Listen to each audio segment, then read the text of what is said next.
Oh shit, it started.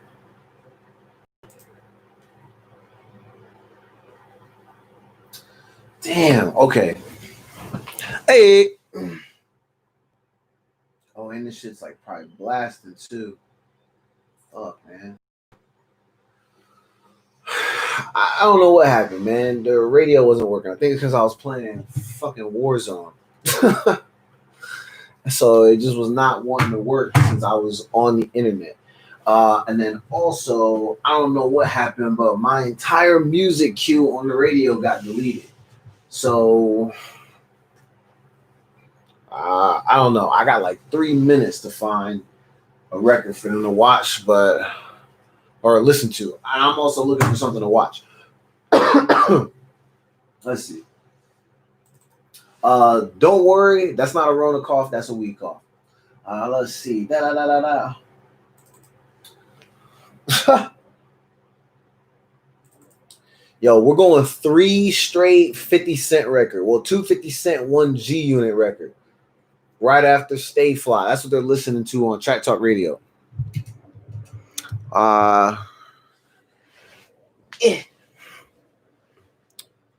Damn, how I look though. Hold, let me. Damn, my waves look all right. Shit.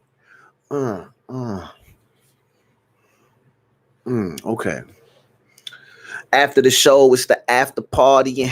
After the party, it's the hotel lobby. And after the Belvy, then it's probably Chris. And after the original, it's probably this. I forgot to start the fucking movie.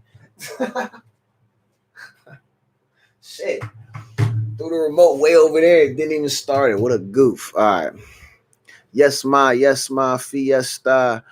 Remix with the homie from the Midwest side. God, that was such a classic record. Why did they, like, listen, man, it's the craziest thing to me that you had 2 great, regardless of what you think about R. Kelly, when you think of just him in a musical sense, he's an all-time great. That has to be acknowledged. Yes, he's garbage. We all know that. This is just a musical thing. Him and Jay-Z could have literally made album after album after album after album together. And that all ended over some beef or some bullshit, and then somebody getting pepper sprayed at the airport or some shit like that. I don't know. I don't remember all the details from that, but I just remember thinking like, yo, that Fiesta remix was crazy. And then out of nowhere, all of a sudden there's all this beef, and then they were no longer. All right, what do we want to listen to? But yeah, I was thinking about that earlier. That record was crazy. We'll put some King Los in that thing. Sexy While You Chillin'. That'll be a record that plays tonight. I don't know why I have my hat on like this. That's because I low-key want to showcase these because I'm black as shit, and the way I'm sitting in this corner ain't a lot of light. You can't really see how I'm surfing right now. But I'm going to show you.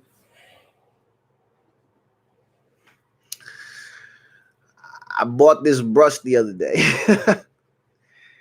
And you see how it's kind of, look, see how it's, yeah, boy, that, a couple of strokes of these, you know how you be giving your girl them strokes? Not like this, though. You don't be giving her these strokes like this. These strokes create these beautiful waves that I got. And since I got that Puerto Rican blood, I got good hair. Don't play with me. Play with them. Don't play with me. All right, let's see. We got to put more music in the queue. What do we want to listen to?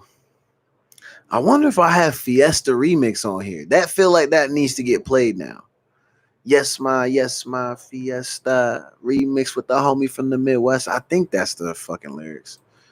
We're going to play some Crooked Eye tonight. A lot of people don't know who that is. At least people that follow me. Crooked Eye is one of the greatest rappers I've ever heard. He used to be one of the members of Slaughterhouse. He's a West Coast rapper. He's from Long Beach. But he has bars. Okay? Like, he's one of the greatest. Let's see.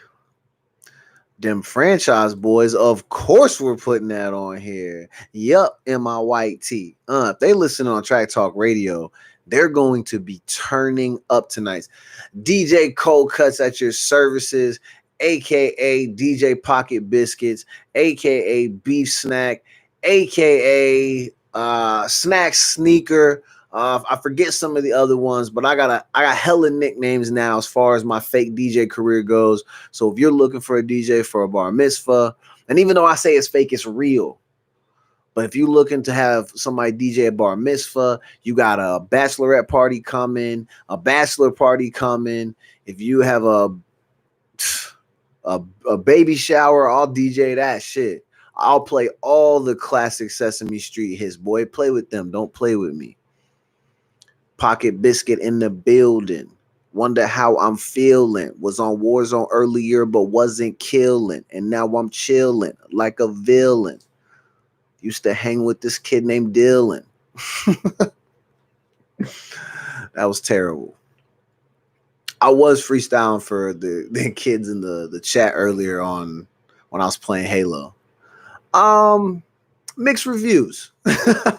I'll just leave it at that. Mixed reviews. Okay. Oh, this is a classic record. Girl, I wanna be the one. Be the one. Girl, I wanna be the one. Be the one to kiss you goodnight. Yeah, I'm trying to get this music queued up, and then I'm gonna intro the show after this 50 Cent record plays, and then at least say what's up to the people listening on Track Talk Radio. And then, man, we got time, man. We'll get into the show. We're not in a rush. As a matter of fact, I might even take off these glasses for a little bit while we just chilling. Even though I can't see shit now.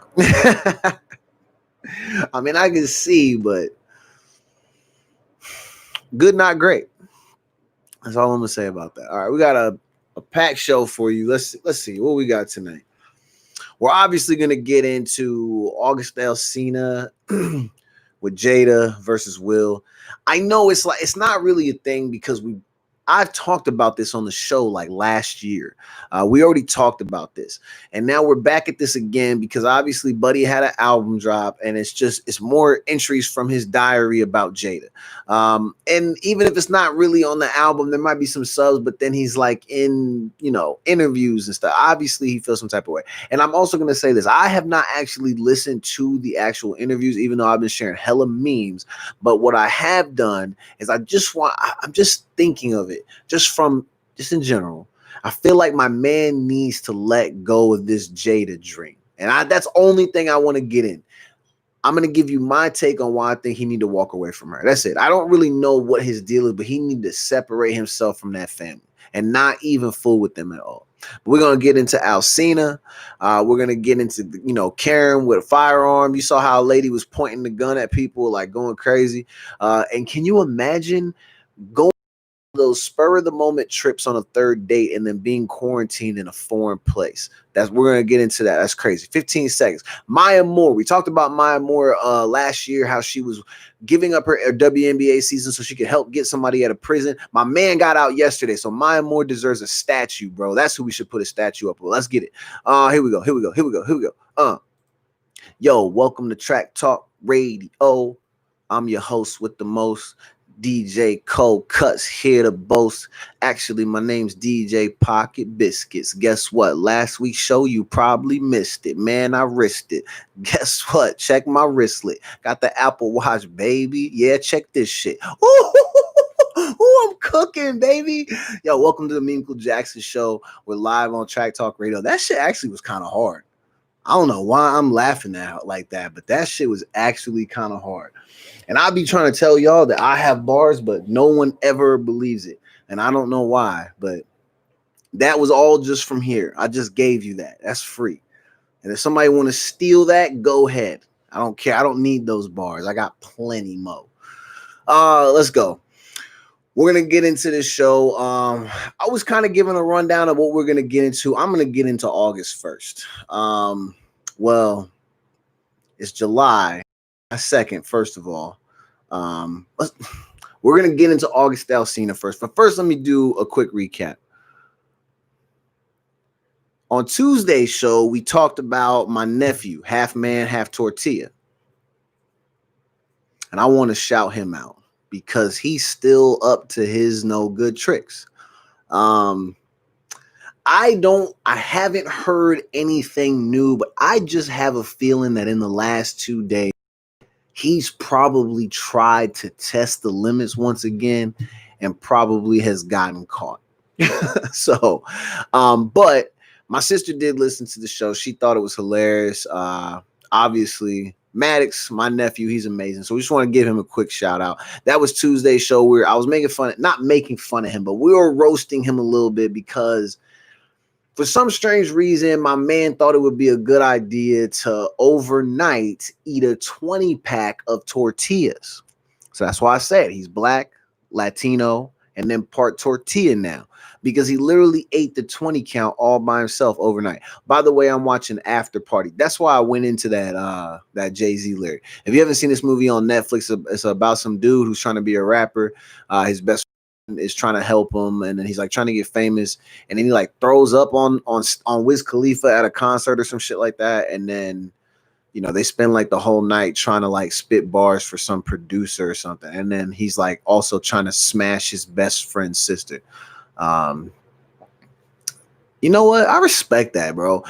Listen, before we get into the show, why, and this is for the fellas, I want y'all to be honest and don't try to pull some, but be genuinely serious. When you see this, I want you to ask yourself, if you have a sister, why do you get upset if your homeboys try to get that? Because, and I'm going to say this, I know it's because maybe you know them and you think they're probably garbage and they're not good enough for your sister, but your sister's going to go out with those types of niggas anyway. So what's wrong with your friend? At least you can monitor that shit and maybe set some boundaries, because just off the strength and respect of your friendship, he might respect her a little bit more than a nigga that don't know you. Right? But it's always weird how like brothers try to play that overprotective role and try to be like, don't touch my sister, man. If you try to date my sister, I'll kick your fucking ass, bro. It's my sister, bro. It's like, come on, man, chill. Probably fucked anyway. I mean, and it be happening. You see it on TV, man. They be, acting up. I seen it in real life. I don't really have a lot of homeboys that have sisters that, I would have been like, yo, what's cracking? Actually, I did. In high school, I did have a homeboy, and I hooked up with his sister. But he was cool with it. Pat was cool. He kept it G. And I respected that because we understood each other. And we had respect, man. It was never no nothing. He had to try to pump me or nothing. You know what I'm saying? So it was respect. But, like, when my sister has dated guys, like, I don't need to tell them nothing because – she'll kick their ass. And I have, some of my friends have been like, yo, your sister's hot. And I've been like, yeah, good luck. Yeah, good luck, nigga, because you messed that up. You're probably getting your eye punched out. You do that at your own risk. Like diving into the deep end when you can't really swim. You don't have those little floaties on. You do that at your own risk. You might drown fooling around with her. But shout out to her man, Micah, man. They're going on a year strong. I think it's looking pretty serious, man. I can't wait to meet him one day. He doesn't know what's going to happen, but I know it's going to happen. And that's not a threat, because for all he know, I could just shake his hand and say, yo, man, I appreciate you for taking care of my sister. Or I could just lift him just quickly and then set him down and be like, just in case, if you're wondering. I don't know. I don't really do stuff like that. How does a brother approach their sister's boyfriend? I know when I met my sister's ex-husband, he was shaking when he shook my hand, and that's because he was just a small little white dude, but he's a sucker now. And obviously, Travis, the way you disrespect my sister, like, obviously if I ever see you, you're gonna catch hands, but I'm sure by the time I see you, you'll probably have one foot in yeah, you know what I mean. Anyway, basically I'm saying it's not likely that I will see him, but anyway,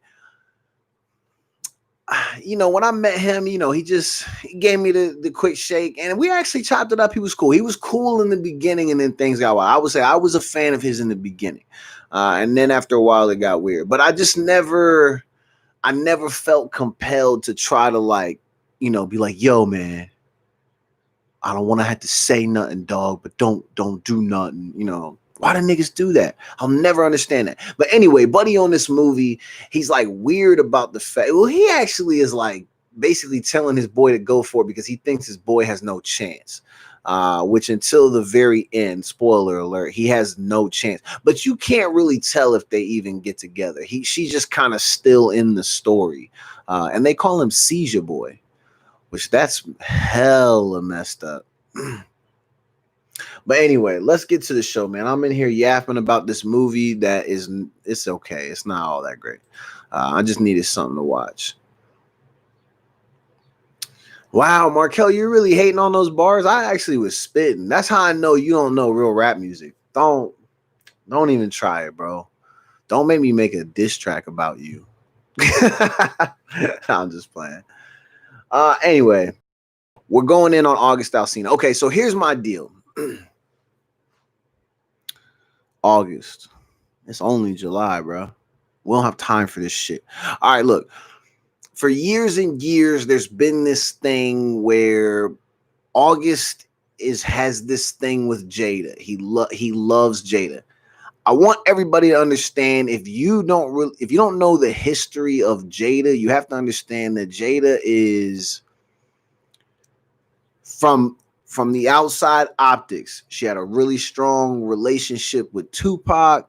You know what I'm saying? Obviously, she's been the wife of Will Smith for hella long, and you see how tight their bond is. You can tell that Jada is somebody who is a very cool lady, and somebody that I feel like a man in crisis could tend to like find, serious comfort in and help them come out of whatever trauma and pain that they're dealing with. It is also well known that her and Will have always kind of had this open relationship. They make it clear that you've literally seen them on tape sitting in rooms with each other, confirming what the other person is saying. And they literally say something to the effect of, I'll be on one wing of the house, you'll be on the other wing of the house. We might both be with different people, but we're always going to be in the house together, holding it down, staying married. Also, if you know anything about Will Smith, you know that it literally almost killed him, the fact that he divorced his first wife in order to go be with Jada. But it's because he felt like Jada was the woman he was supposed to be with for the rest of his life. It killed him to get divorced. Will not get divorced a second time. For some strange reason, Jada took on the challenge of August Alsina. But this is the thing.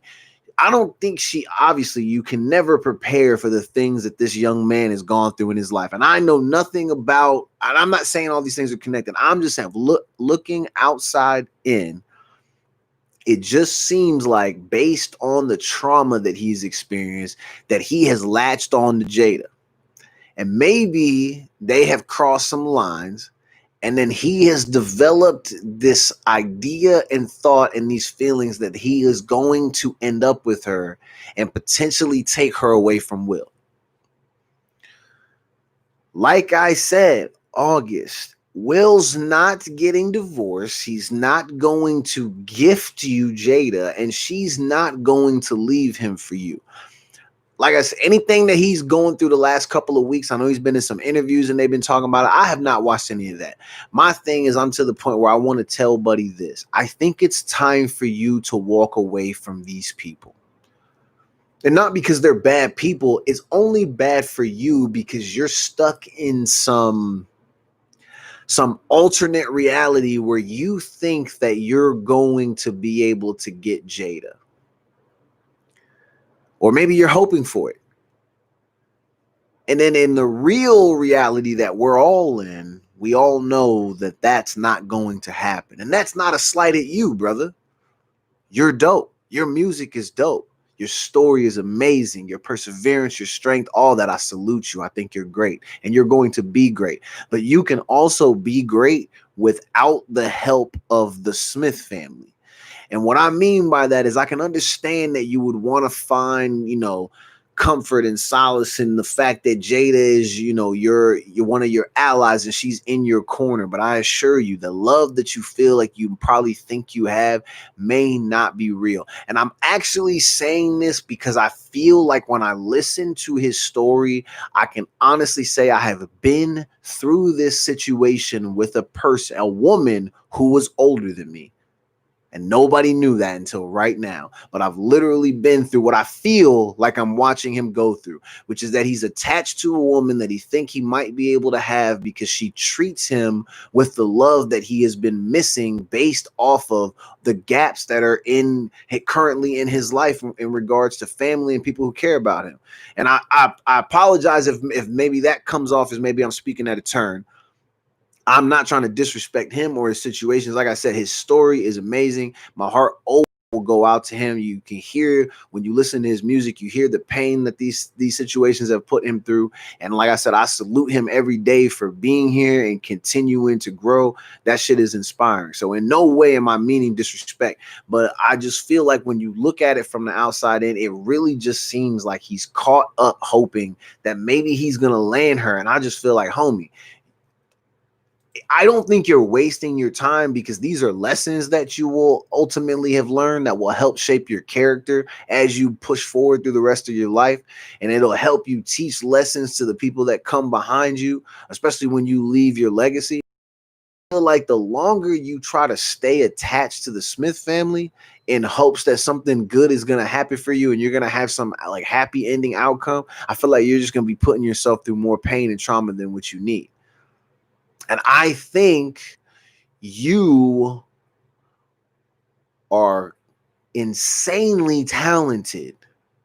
And I would love to see what an album looks like from you when you're not going through pain and trauma at such a high rate and quantity. I don't know. I don't know how to end that. But I want to see something from you when you're not pressed about like bullshit. And maybe he's not. And like I said, it's just outside optics. I don't know him. I haven't had a conversation with him. I'm just guessing. But I just feel like every time this comes up with him and Jada, it's like, bro, my nigga, please just walk away from this. This is bad for your mental health. Maybe at one point she was able to like give you some comfort and help you overcome some situations and blase. But the second y'all crossed the line and then you ended up catching these feelings, you played yourself if you were thinking that you were going to end up with this woman. And Jada knows she's wrong for that. That's why she's bringing herself to the red table. So she's going to take herself onto the show and then kind of like give her breakdown and maybe admit her wrongs and da. Jada doesn't seem like a dishonest person to me, but I have a feeling, and like I said, I don't know, but I'm going to guess that she's probably going to come out, kind of air out what happened, keep it real, and then she's going to admit to misleading him into believing that he was going to end up with her. She has to take responsibility for that. This is years of my man. It feels like years of him like pining after this woman. And then, my brother's going through it. I'm like, man, I just want to, I know he's great. I want to see a project from him without all of the pain and all the stress. I wonder what it would feel like to see him happy. Actually happy and not bullshit happy where like maybe he thinks there's a chance with her and then it all blows up in his face. Let's find him a woman, not us find. I hope that he is blessed with a woman who will actually take care and protect his heart the way he's hoping that Jada will. That's it. I want to make sure that it's clear there's no disrespect to Alsina. And I was listening to the album before I started the show. This shit's hot. It's just like the last one. The last one was hot too. And the one before that and the one before that. My man continues to put out good music, but some of that is intertwined with a lot of the pain that he goes through. So like I said, and I love it, but at the same time, I want to be able to see him take that next step and stage and level up to happiness. That's what we're hoping that everybody gets to achieve. So shout out to Alsina. Strong, my brother. Don't let these women get you down. Yeah. It's crazy. Okay, so Markel says bring it in response to my when I said don't make me make a diss track about you. Okay, listen. You know what? I'm gonna give you a pass, bro. You lucky. Because these bars, they chop people up. That's what I do. Pocket biscuit. I look like. Anyway, what else do we have on this show? All right, we're done talking about August Alsina. we got Karens walking around with firearms. So apparently there's a black lady who rolled up on some white lady because I guess this white lady bumped into her daughter in the grocery store parking lot. The daughter kind of was like, yo, you should say sorry. I guess the lady started spouting off at the mouth. And obviously the mother springs into action. She does her job. And I guess she noticed that the guy driving the vehicle that these two white people were in was like backing up potentially to where obviously she can't see if he sees them. So she thinks that maybe he does.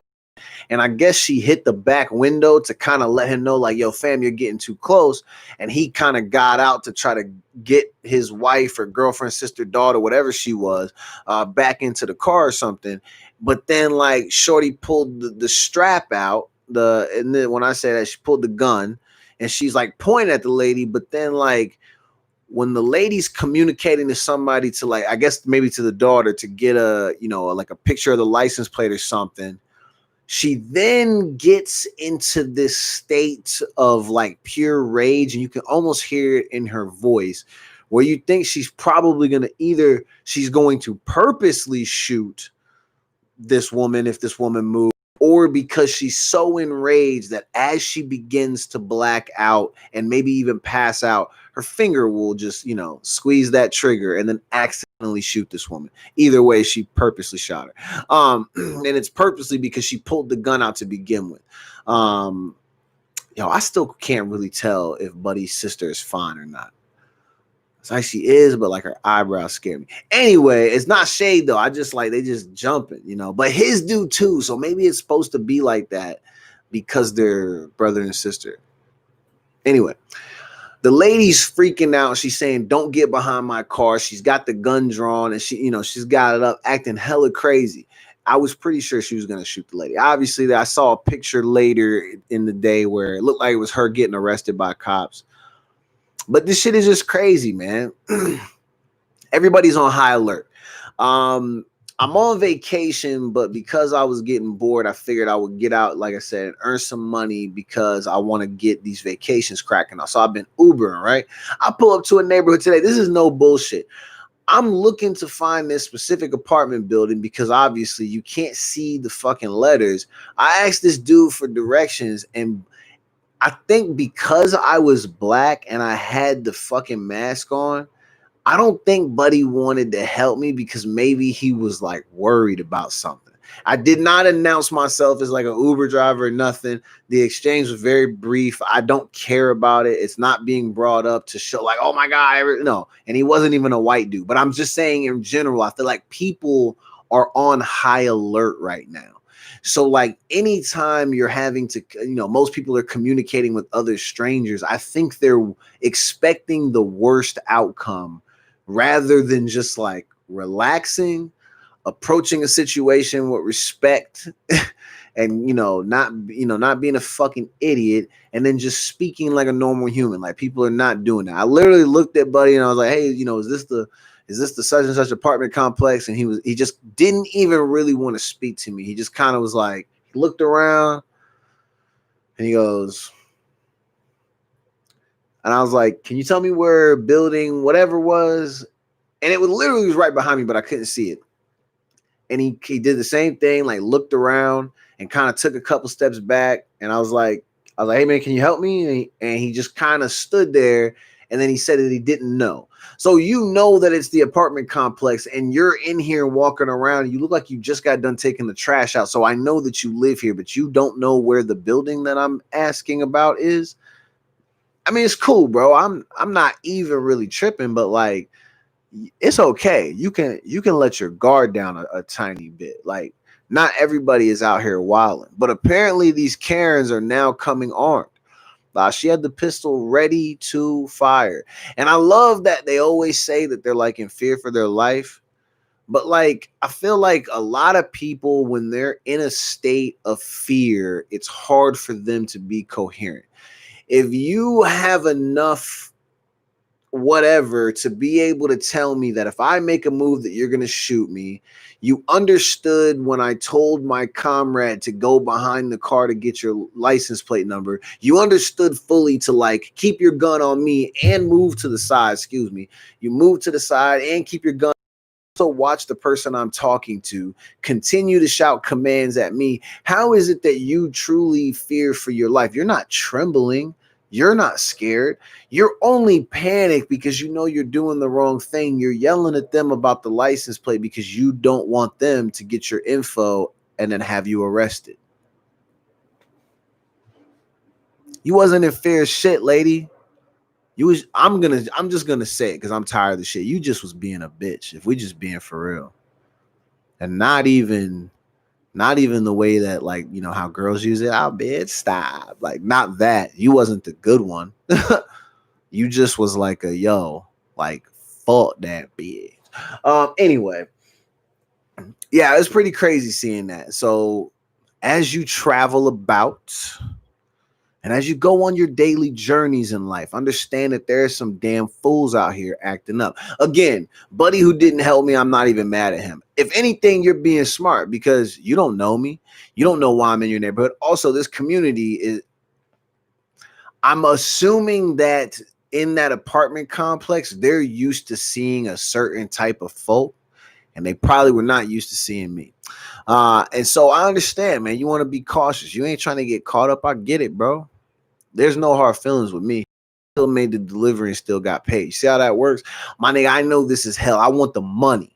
That's all I want. I want the money. I want to make my friends happy. I want to see the youth of America succeed, and I want to die happy. Other than that, you motherfuckers want to be disrespectful and carry on, act like goose. You do that on your own time. You keep that shit away from me. I don't care. If it ain't about money, don't talk to me. So now I'm officially in a mode where, like, I literally only speak to 3 people in a day. I have no desire to really talk to anybody unless it's interacting with people who are interacting with the show, or you're messaging me about money, or you're my employer, or the 3 people that I mentioned. I have no reason to talk to you.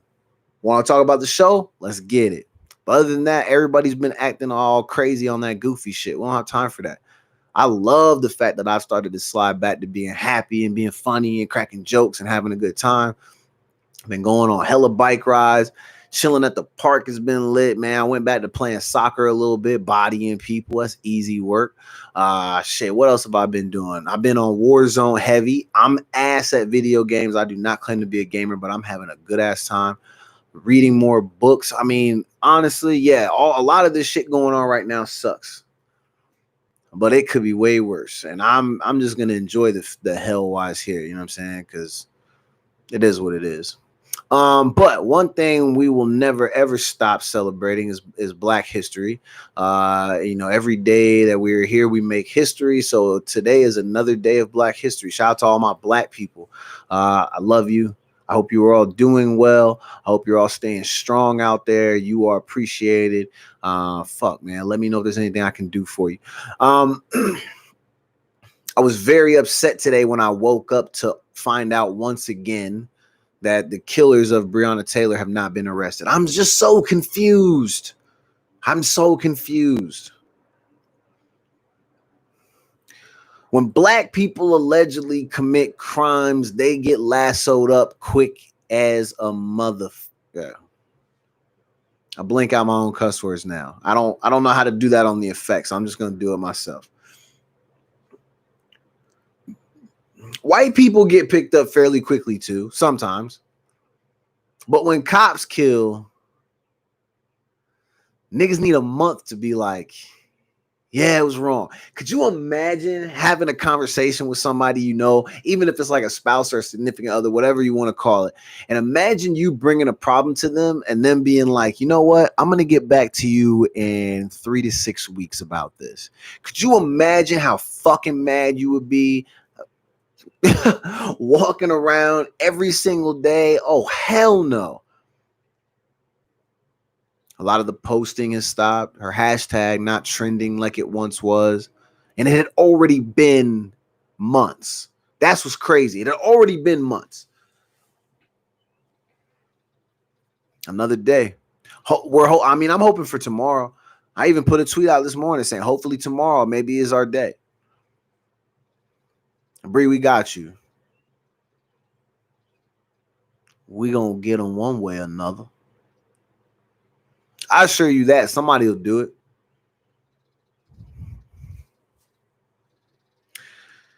We got a topic later in the show that's hella crazy, and I feel like it's probably connected to the stories that I've been doing about our brothers and sisters supposedly committing suicide via hanging.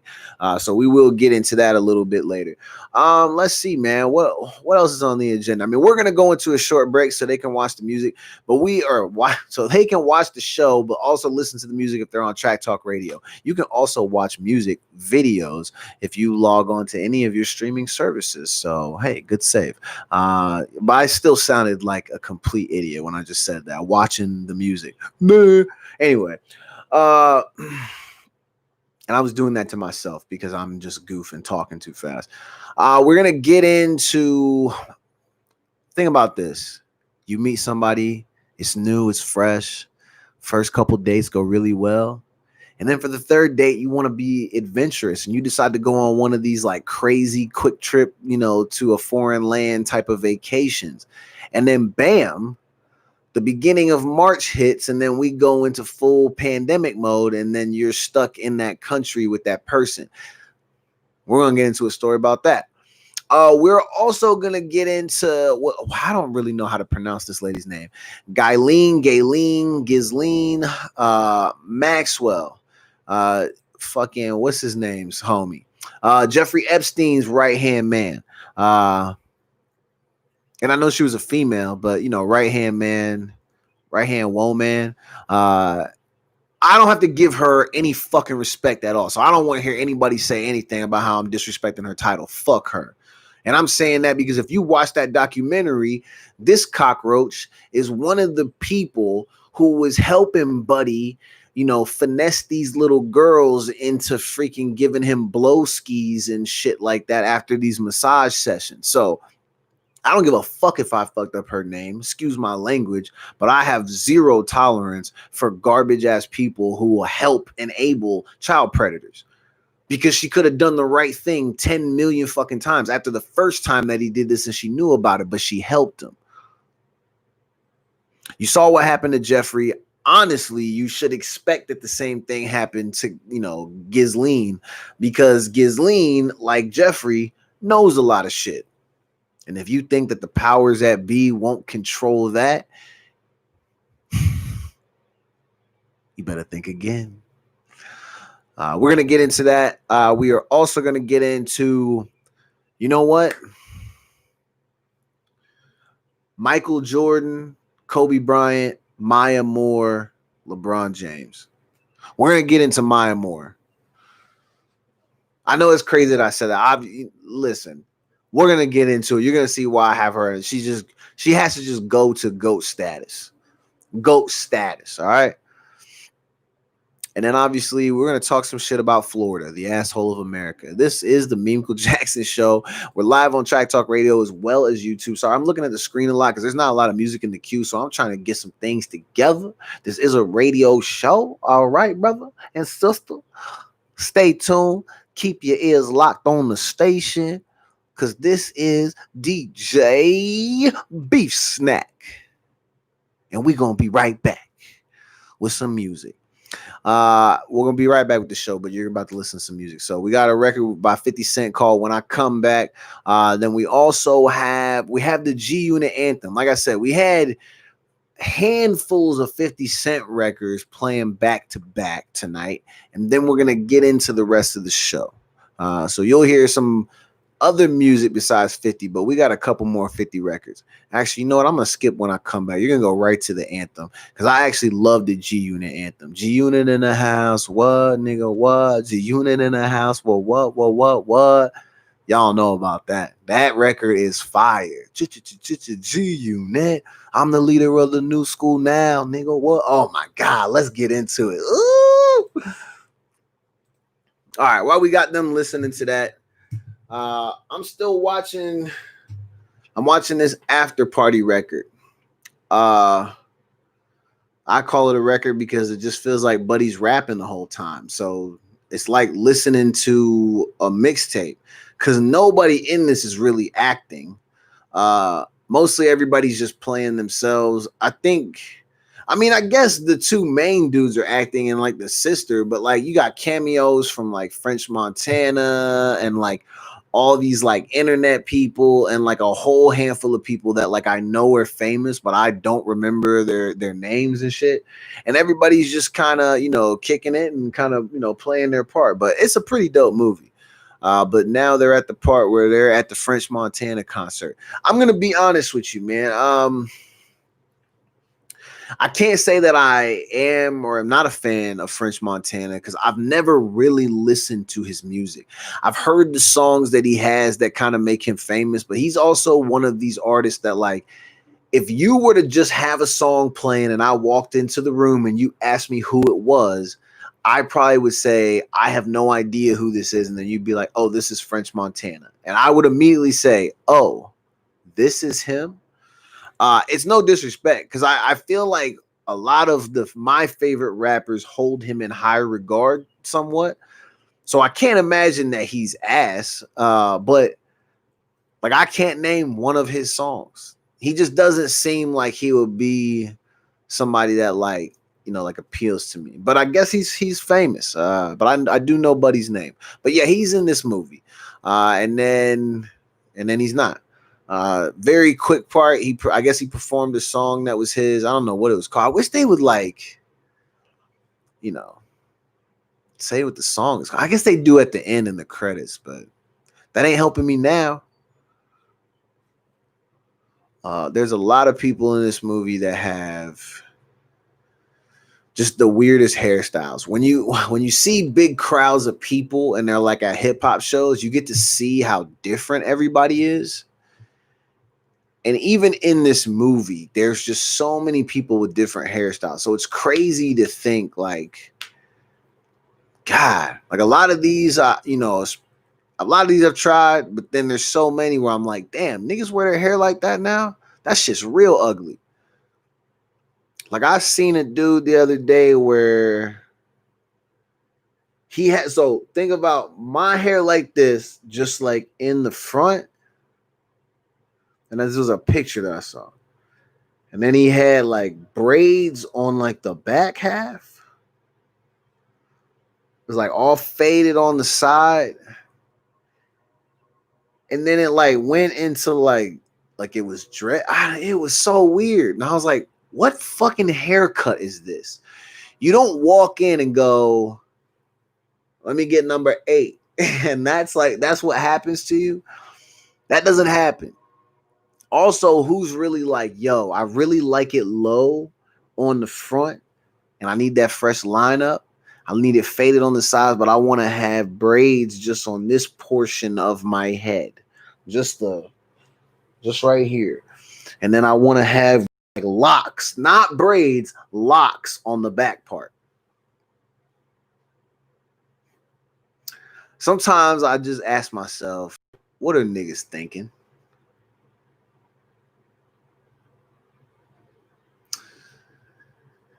Like, are you not thinking ahead? Like, how are you planning to manage a cut like that?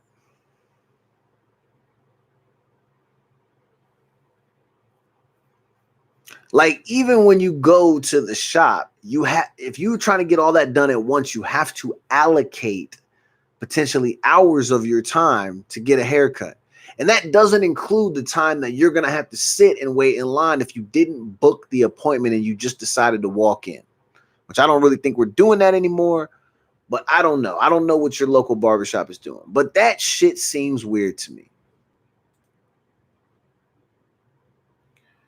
Oh, I forgot I got to put more music in here. Let's see. You know what? We might have to put some T-Pain. I'm in love with a stripper. I'm in love with a stripper. She popping, she rolling, she rolling.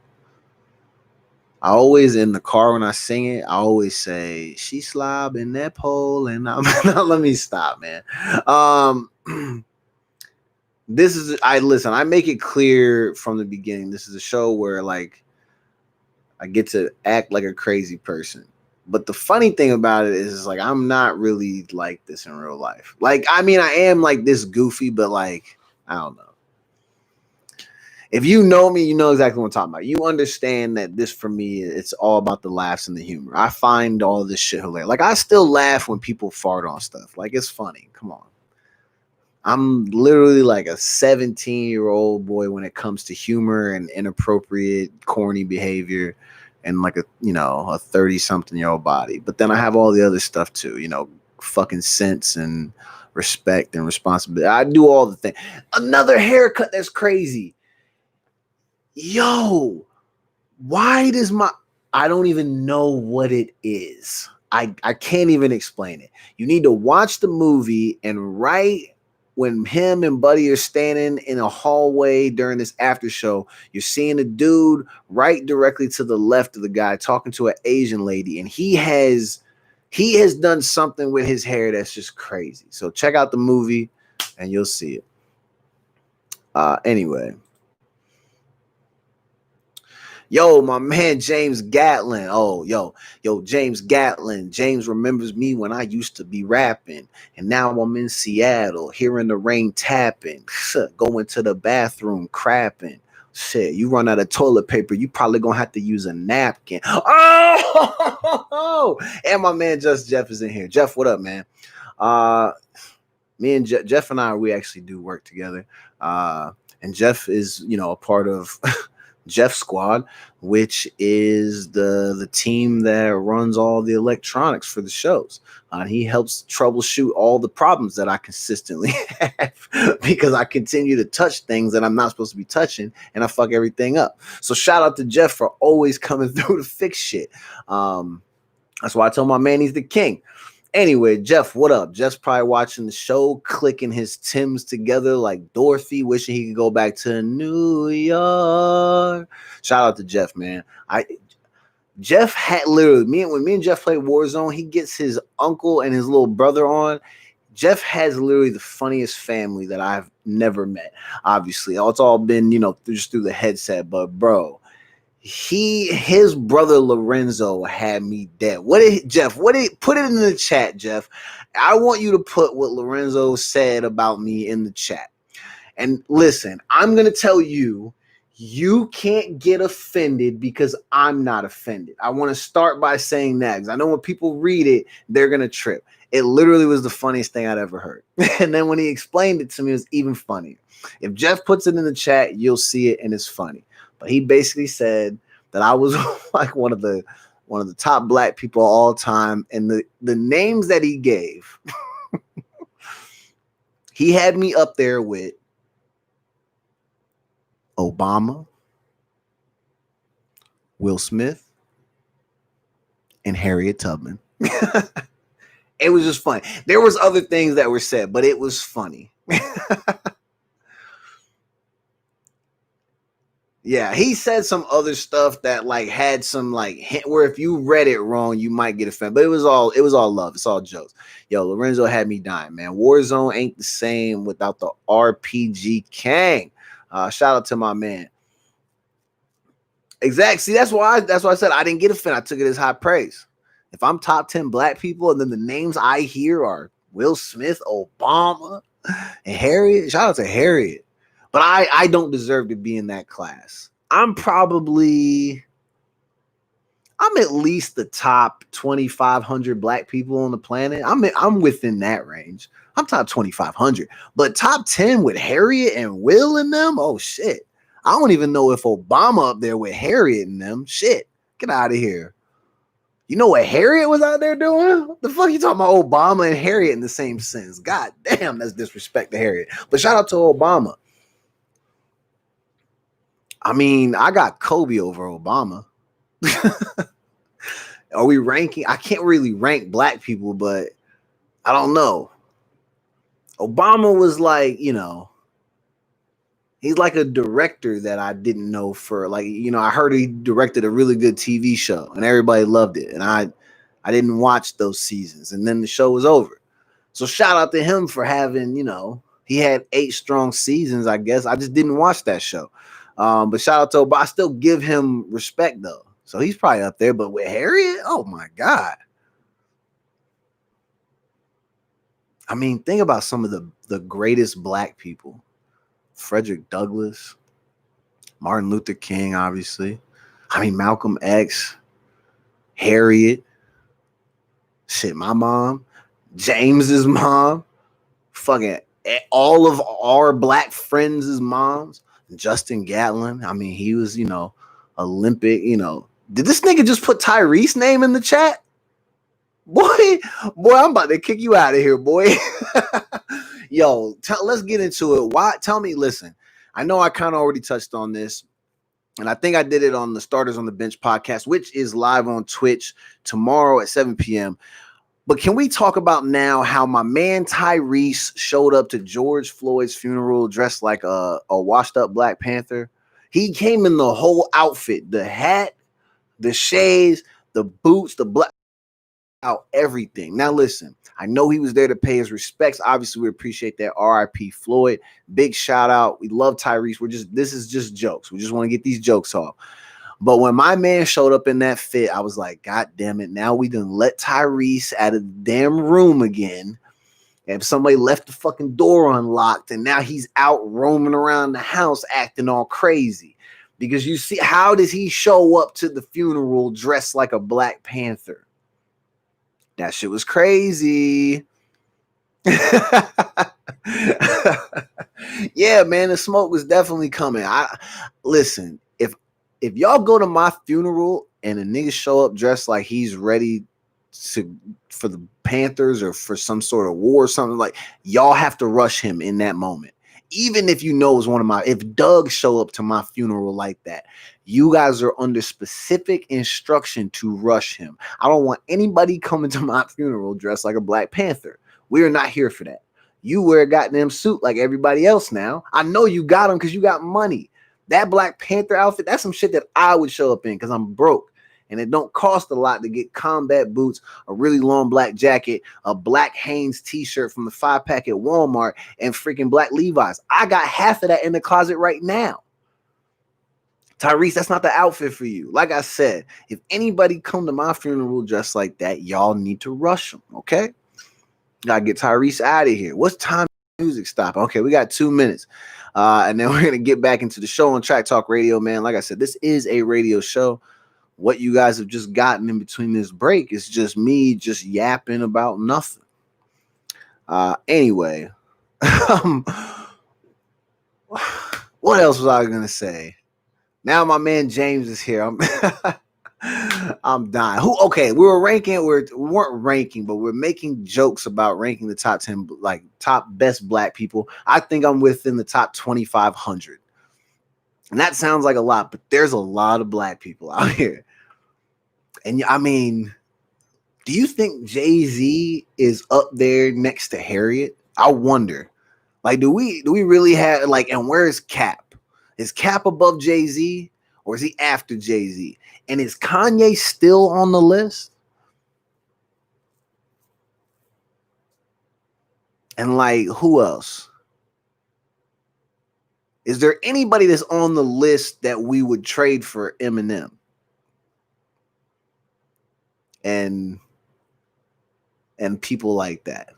Who's another white dude that we might be like, yo, nah, I'm just kidding. We are looking to trade somebody for Terry Crews, though. I'm gonna say this real quick about Terry.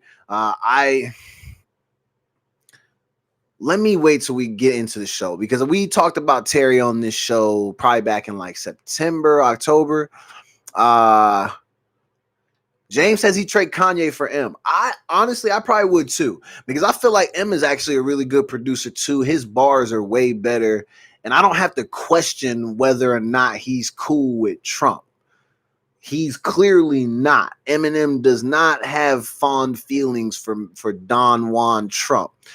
Hold on, we got 5 seconds. Let's get back into the show. Get money. Let me stop this music real quick. Anyway, welcome back to the Memecle Jackson Show. We're live on Track Talk Radio. Your man is in here watching After Party. I'm kicking freestyles. I'm also talking about the greatest black people of all time and where I rank on that list, which I think I'm in the top 2,500, which I know seems like a lot, but there's a lot of great black people out here, and I think I'm in the top 2,500 of all time. So that's saying something. We're wondering if there's anybody on the list that we for somebody else. I said, will we be willing to trade anybody on the list for M? My man James Gatlin is in the chat on YouTube because we're also streaming live on YouTube. He said he would trade Kanye West for M. And then I was wondering, is Cap above Jay-Z or is Jay-Z above Cap? What do we think?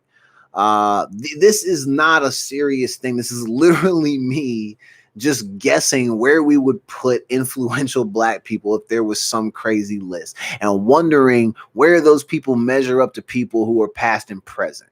Like, I know Jay-Z's a billionaire and he's done a lot of things to change lives and all of that. But like, for me, my number one black person, maybe not number one, but somebody who would never leave the top 5 would be Harriet Tubman. Like, and is Jay-Z going to get above Harriet? Nothing Jay-Z has done equates to what Harriet ever did. And this conversation came about because I was talking about my man Jeff and his wonderful family. These people are all hilarious. And his brother Lorenzo was just goofing. He made a joke. He was kind of roasting me, but kind of showing love. And then we were all having a good laugh about it. But he was basically saying that I was top 10 black people that he had ever known. And then he had me up there on the list with Harriet Tubman, Will Smith, and Obama. And I was like, yo, that's respect, my nigga. I appreciate it. You know, it feels good. But like I said, I don't think I'm that high up. Like I said, top 2,500. I'm probably right in like the 1,700s, probably somewhere around there. Anyway, let's get back into the show, man. I'm in here goofing. We've been playing some good music. We have much more to come. After the break, you're going to hear some Lloyd featuring Trey Songz and Young Jeezy. And then we're going to hear some T-Pain. I'm in love with a stripper. You know,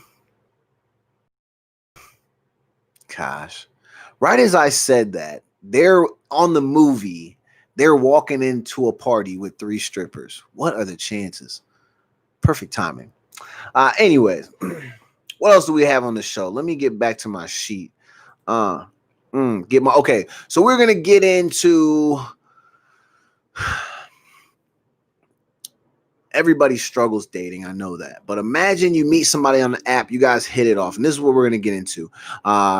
Buddy thought he was just gonna get into, a couple of dates, and maybe she was thinking the same thing. And then on the 3rd date, they tried to be cool. They're like, yo, you want to go on this little foreign trip, a little spontaneous 3rd date, which I actually think is pretty dope. If you can find some round trip tickets to a random place for like $200, it's not a bad deal. It probably just was a really bad deal in late February, early March, when we're like closing the world down for repairs. You know what I'm saying? Like, there's just a gigantic sign flying over Earth that says closed for repairs, be back in 15 years, 15 to 17 business years, actually. And so these people, I guess they ended up kind of seeing each other, and they go on a 3rd date, and they're like, let's go to Costa Rica. Sounds dope. I would not mind doing that, going on like a trip. Well, I think that shit would be cool. They end up getting stuck there because that's right around the time when all the flights started getting canceled. And so they like ended up having to find like a Airbnb in like a town that was 4 hours away from where they were from. They end up staying there for like 79 days with each other. And then they, found unexpected romance. I wonder how the story plays out. Do you think they make it? I'm going to vote no. Maybe I'm being just an asshole, that's to be expected. But I don't know. Maybe they won't. But at the same time, they probably will. Just because I said that it won't happen. It'll definitely happen now. You're welcome. I did that for you. But that would be crazy. I can't imagine being like, yo, hey, how you doing? You trying to go on this little date? Oh, but guess what? The date's in Indonesia. Don't even worry. I already packed the bag for you. Nothing but bathing suits. I don't know. Is there water in it? Anyway, in the scenario, I already know what to expect. So never mind. You know, let's go on this cool little date. Don't worry, shorty, it's easy. And then you pull up, everything's cool for a few days, and you're like, yo, why are these motherfuckers wearing face masks now? Everything was cool just the other day, and now I'm getting my temperature needs to be checked. F that.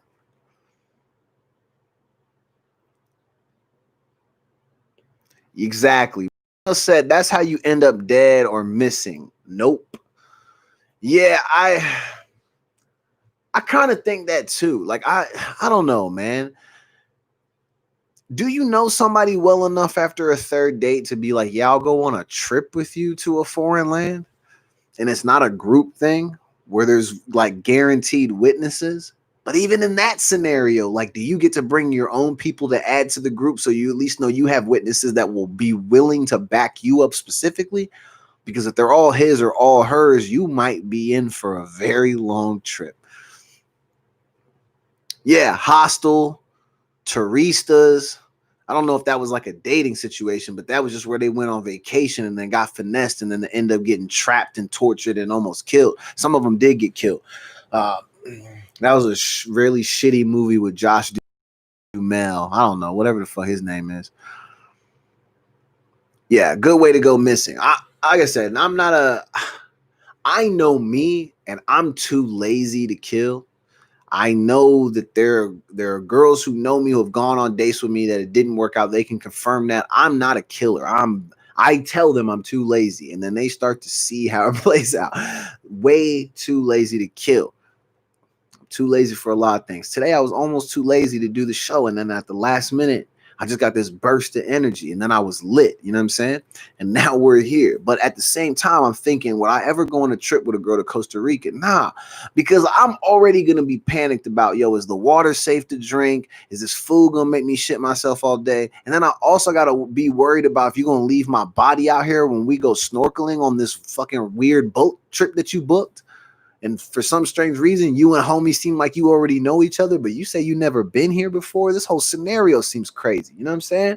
I'm not trying to go through no shit like that. So it'd be in my best interest to be like, yo, third date, you want to do like a staycation? I don't mind going to like, the Hilton downtown and we could, spend the night, 2 days, somewhere close where I know I can get home or at least call somebody that could pull up on you if need be. I don't know. That's just me. But Costa Rica sounded fun until they got quarantined. Can you imagine 79 days? You're trying to find food. And I guess for a little bit after the Airbnb thing ran out, I guess they had slept like in a tent and stuff, and they were dealing with animals and insects and all that. I mean, come on, man. Your circumstances couldn't get any worse. So we've been over here complaining the whole time about how shitty this is, but there are people who really been going through it. Those two motherfuckers specifically. You went on a third date. You ended up in a forced relationship. I mean, I guess you didn't have to be in a relationship, but you didn't know how long you were going to be in such close quarters together. Like, it probably just kind of happened because there is no one else to talk to. I mean, if those urges strike you, I mean, the person is there. You know what I'm saying? Like, but that would be crazy. Okay, we're at the scene where... Hey everybody. Hold on. This is Jeff. Buddy spits a rap about his friend. He's a white boy I hope y'all can hear this shit. Thinks he's one of the Migos. I'm surprised that you're not rocking fucking dreads. Ooh. You are the definition of cringe. Ooh. Are we fucking friends? You think I ain't fucked with you since I was 10, but I've been trying to fuck your sister, so every day I just get up and pretend. And everyone from high school hates your white ass more than I'm dead. You and your own dad feels the same way times two. Running around damn job to Ramel when he doesn't want to sign us if you couldn't fucking tell. But my man's thirsty, someone get him some water. His daddy issues to show him, someone get him a father. You like to talk shit about everyone and their daughter, but forget you used to look like a fat Harry Potter. He called my man Fat Harry Potter. I'm dead. Oh my God. I don't know if y'all can hear that, but I had to just listen to him. He just ripped his own homeboy to shreds with these bars. Damn. And talked about how he just was really just trying to smash his sister. He didn't mean it. They're friends. This is what friends do. I mean, as homies, you all get to that point, but then I'm sure girls do that shit too, but you get to that point where you kind of like go a little bit off the deep end and you immediately feel that type of regret. I mean, I'm sure he regrets it, but he also is probably like, yo, I gave this nigga these bars and I told him, don't play with me. Play with them, don't play with me. But anyway, let's get back to the show. Get ready. What else we got? Okay, Maya Moore. I did a story on Maya Moore, or her story this time, like sometime last year.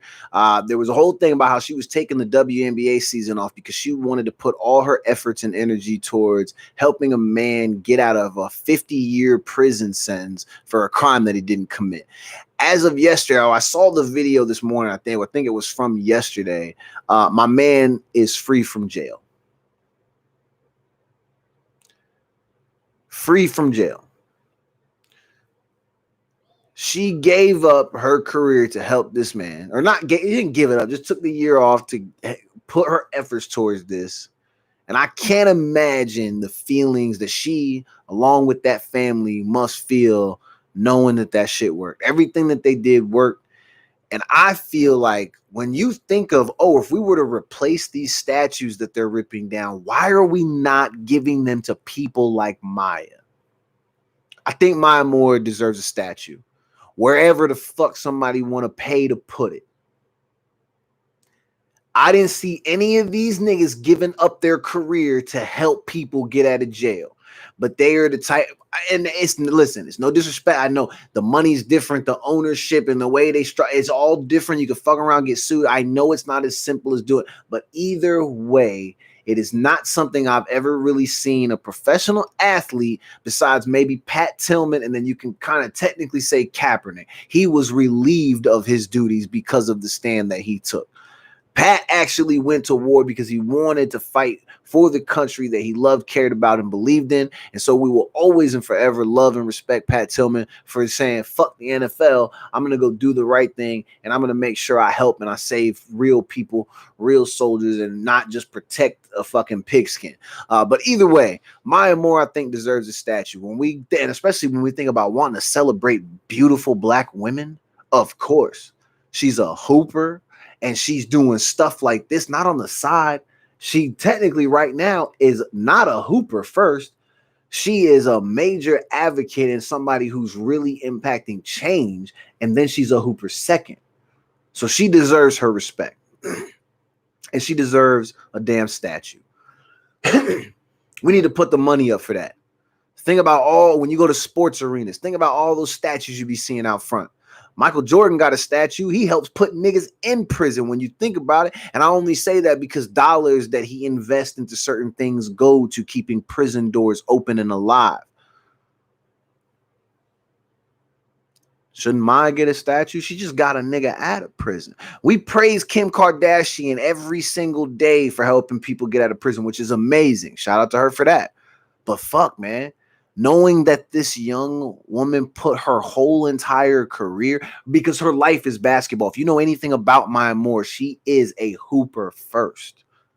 She's probably one of the few people who I would be like, she probably could go into the NBA right now and give people buckets because it's on video. We've seen it. She's one of the few people I see that can go to an open run and have niggas on skate. There's a lot of them, a ton of them.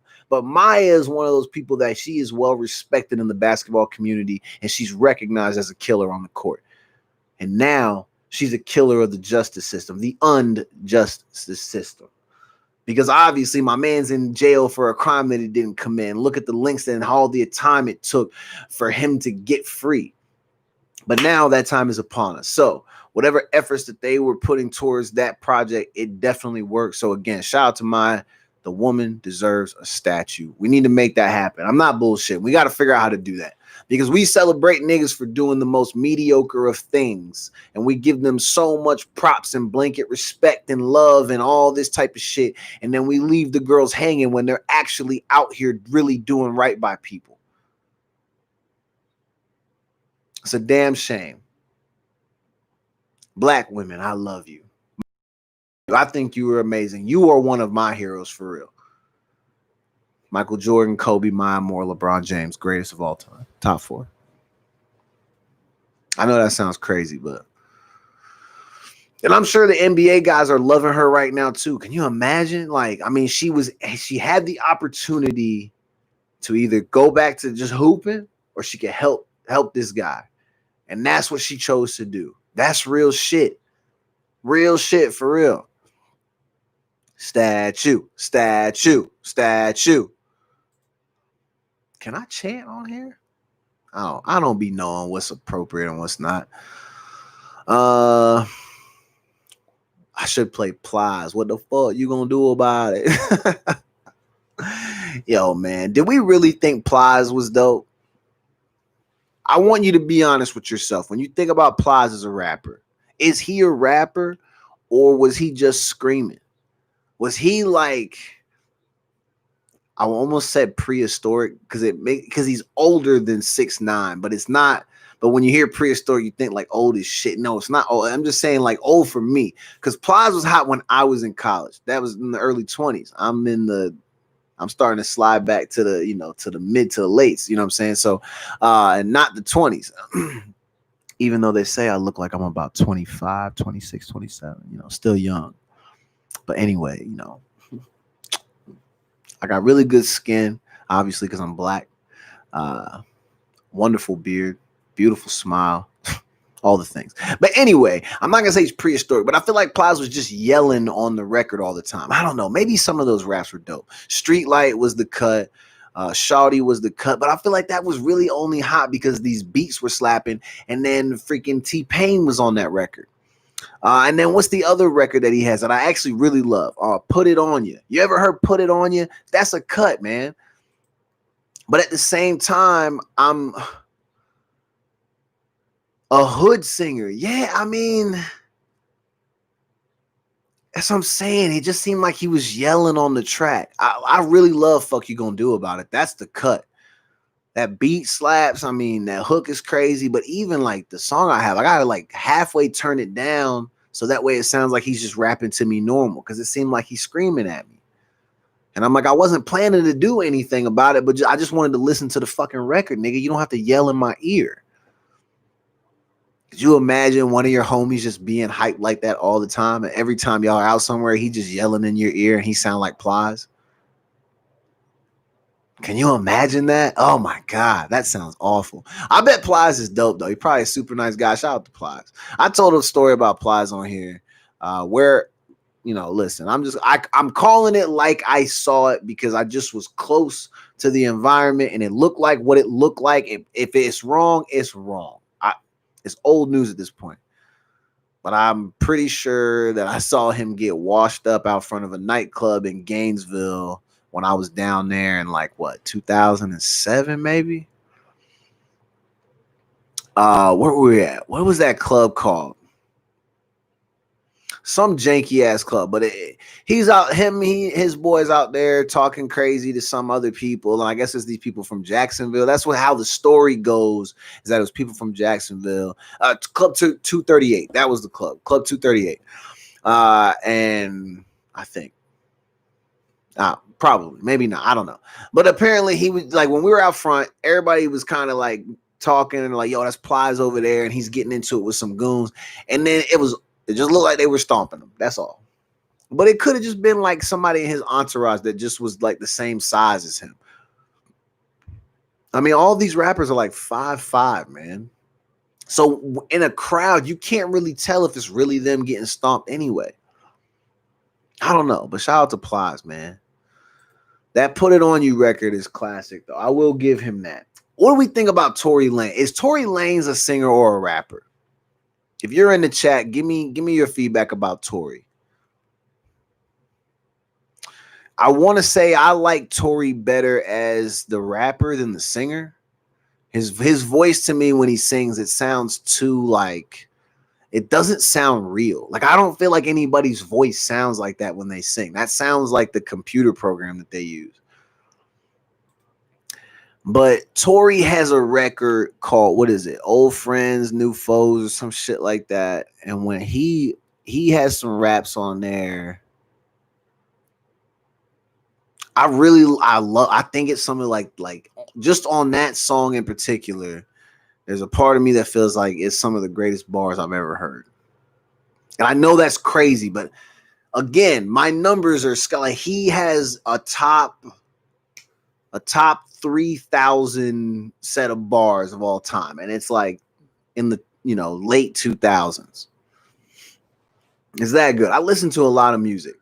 So if I sat down, I probably could really give you like 2,000 of my most favorite verses. Tory shit might be close to the top. What does he say?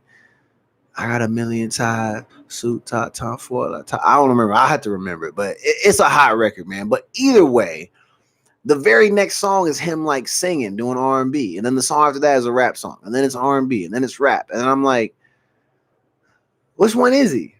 But then he like beefs with rappers and then says that he's one of the greatest rappers. I'm like, bro, but all your most popular content is you singing. I want to revisit that beef between him and Joyner Lucas. It wasn't even really beef, but those battles, man. I listen to those Joyner Lucas cuts, daily. Some of his bars are crazy, but anyway, these hood singers, it's really crazy to think that like we make a lot of these people so popular. And they're just not all that great. A lot of them come from Florida, and Florida is the absolute asshole of America. So we're going to get to Florida.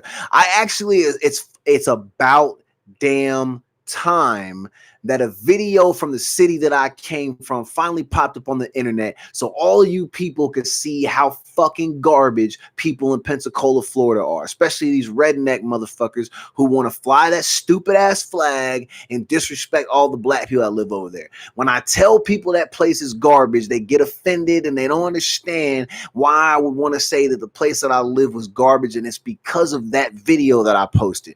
You got them having their vehicles lined up with the Confederate flag all over it, and they're trying to shit all over the Black Lives Matter movement and this and that and this and that. Come on, man. Stop trying to tell me that I'm being a jerk or that I'm bullshitting when I say Pensacola, Florida and Gulf Breeze, Florida are ass. Those places are garbage. Most of the people that live there are fucking garbage. Come on, man.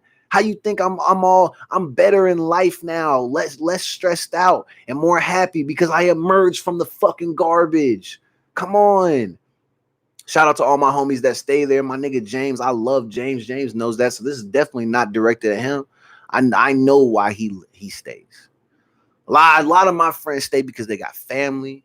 Friends deep rooted, I get it. But they know that everything I'm saying about this place is true because it's people like that who want to fly that flag and do all that bullshit. They make that place garbage. The way they treat people, they make it garbage.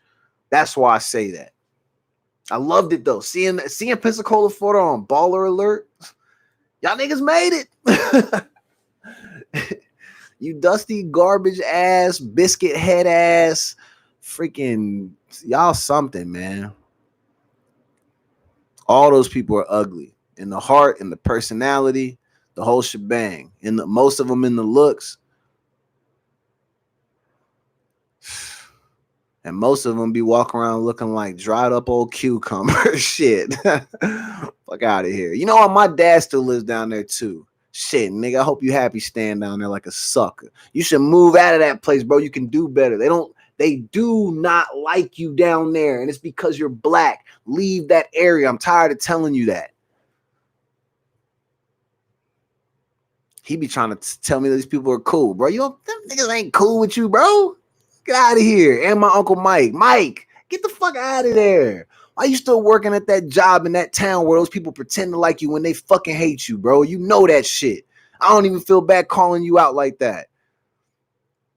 James, go tell my uncle to move the fuck out of fucking Florida, please. Out of the damn panhandle.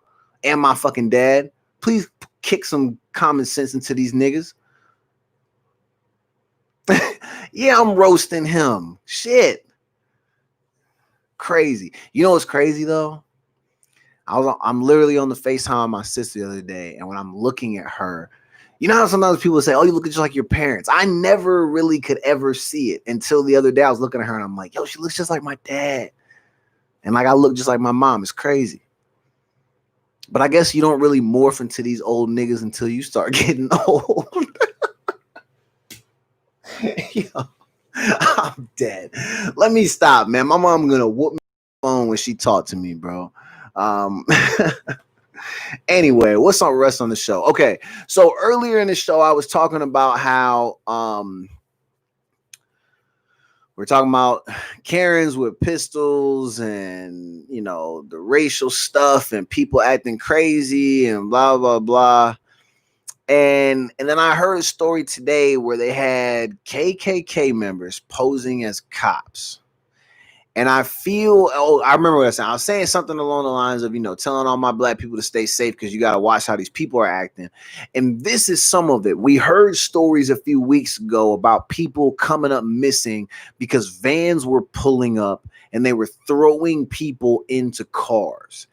And now we're starting to also hear that black people are committing suicide at some real random high rate and that they're hanging themselves in public places.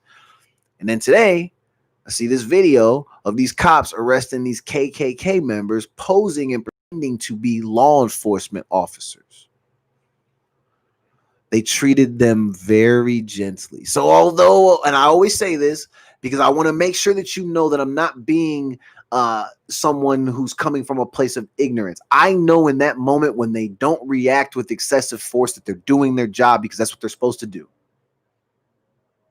But it sure is very confusing to watch a video of KKK members pretending to be law enforcement and watch them walk away with no bumps or bruises or nothing. But my niggas can just be on the corner selling loose cigarettes and then take the fucking L for it, the permanent L. It never stops. Black history until forever. We're not giving up. We're not easing off the gas. Breonna Taylor's killers, man, they need to be charged, brought down to justice. And I say down because they need to be taken off of the pedestal that they're on as these bitch ass, janky ass, wannabe, protect and serve type of people when they're really just punks and suckers and killers who, you know, they get to live out those deep fantasies that they have behind that fucking badge. We're tired of these people. So we're always and forever going to call them out. And whatever consequences come with calling them out, we so fucking be it. And I'm only speaking for myself, not anybody that's standing there. I'm saying for myself. I know how it is when you talk shit about cops and you make that clear, especially to other people. They harass you, they follow you, they check on you, they do those things. I've been through that as a teenager, and I'm prepared to go through that shit again. It is what it is, man. Y'all only get offended because you know you're doing the wrong thing. If you were doing the right thing, you wouldn't be offended because you'd probably be standing next to us and being like, yeah, exactly. Any of you motherfuckers get out of line, and me as a law enforcement officer will be sure to check you. I don't hear none of them saying that shit. None of them. My uncle's in law enforcement. He can kiss my ass too, because I don't see him being somebody who's popping up, speaking out against this type of shit. Probably an enabler. Come get me if you want to. It is what it is, man, because all it is facts, is truth. You're only mad if you're doing the wrong thing, right? Right. But yeah, black people, please be careful. James, my nigga, please be careful being in a place like the place that we are from, because now that you know there's the potential for KKK members to be posing as law enforcement, if they want to fuck with you, they will. Please walk in groups, stay armed if possible, do everything you need to do to protect yourself. Thank God my nigga James is a black belt. If you run up on him, I hope to God that he has something in his hands that prevents him from doing the most damage to you, because you probably will not make it if you go against him. Oh, Sherry's in the house. Young Hoover in the house. Jigga. Chris Sipper 6 Dibber Wristler, the nigga. I love that line. God, Jay-Z really does have bangers though. Oh my God. For the culture, exactly. Shout out to my nigga James, man. I love you, bro. Stay safe for real. I do not want nothing happening to you. And I, at the same time, I'm telling my people to walk around in groups. I go everywhere solo, but I've been doing that since the dawn of time. If something happened to me, just know I did not go out like a sucker. I will not go out like a sucker. Anyway, all right. So my last story that I'm gonna do, and then I'm gonna cut the stream, obviously, because we're getting close to 8:30. And then, if you're listening on Track Talk Radio, you're gonna get the last half hour nonstop music. But one of my favorite places back home to eat is Checkers, and in some places it's called Rallies, and it's just a burger place, like a fast food burger place. And they have seasoned fries. I don't remember if they're curly. I don't think they're curly, just seasoned. But anyway, their food slaps. Checkers is fire. If you want to argue that with me, I will just assume that maybe you're I'm not gonna disrespect you. I'm just gonna say you're corny because Checkers is fire. All right. I'm watching this video where Buddy, he says, I go to Checkers last night so I can get something to eat. And I got 2 sandwiches so I can have one for work. And I'm like, yeah, that's smart. I should start doing that, right? Wrong. Buddy said he goes to bite into the sandwich and he can feel something that feels tough. And he thinks that it's the lettuce. He opens his sandwich and whoever prepared his food left their latex glove on my nigga's sandwich. So he bits on that glove. And I know at first I wanted to make like 1,000 jokes, but like I'm actually very disgusted because I can't imagine. It doesn't matter what side of the glove, because you have to think about it. The inside of the glove, it's on a sweaty fucking gross hand that hasn't been washed. The outside of the glove is all the other food that whoever was wearing the glove was handling. And you don't know if maybe in between flipping burgers, things are moving so fast and you don't have time to fully reach in your ass to pull the wedgie out, but you try to do it anyway. Some of the tip of the fingertips of the glove could have ass particles on them. You don't know. You do not know. Because you don't know these people. You don't know where they're from. You didn't watch them prepare your food. But when you get the food, you bite into the food and there's a latex glove in your damn food. It just makes me sick. He probably literally has coronavirus in his mouth. I don't know. That maybe is excessive. But at the same time, it's definitely possible. I mean, they were already wearing gloves, obviously, because you have to wear them to handle people's food. But now more than ever, people are wearing gloves because they're afraid of getting coronavirus. They could be all over at the Checkers. And listen, I'm going to tell you something. In the South, the way we eat is kind of the nastier the environment, the better the food is. So that's why Checkers is kind of lit. But if I'm being honest with you, their establishment, at least the one in Pensacola, Florida, and James, you're going to have to remind me of the street. The Checkers that's right up there across from the Home Depot, right by the interstate. That motherfucker's nasty. I'm surprised if it's not already shut down. There's got to be like health code violations out the wazoo. But the food is slapping. If the place not nasty, the food probably not good. That's why niggas in the South eat at Waffle House all the damn time and don't care nothing about the floor always having all kinds of stuff on it. Vomit, genital juice, regular juice, all kind of juices all over the damn place. But that bacon, egg, and cheese wrap with the hash brown and the waffle and the Grand Slam still hitting. I know it's not a Grand Slam. I still call it that because it comes with everything. That shit's still hitting, bro.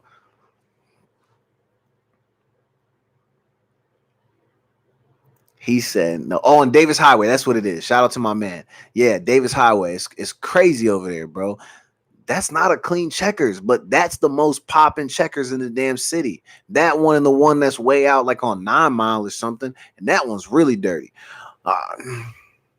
See, Sherry's saying, ew, but listen, I'm not going to disrespect you, fam, but you just haven't had this good ass food I'm talking about. The restaurant is nasty as hell. Yes, I know. But when I tell you that it's good, it's good. You was gonna be all right, but you probably won't ever be able to experience Checkers unless you go back towards the East Coast. I don't think they have those out here, or Rallies. If you're anywhere that's not all the way on the East Coast and there's a Checkers or a Rallies near you, please let me know, because I want to fly out to the nearest city so I can enjoy these French fries and this hamburger one more time. I have not had this meal. I'm gonna tell you, the last time I had Checkers, I ate Checkers the night before I flew out to Seattle to finally move here. January 8th, 2015 was the last time I had Checkers.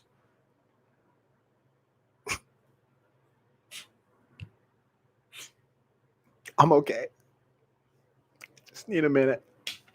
I'm just playing. It's good ass food though. General juice. I forgot I said that.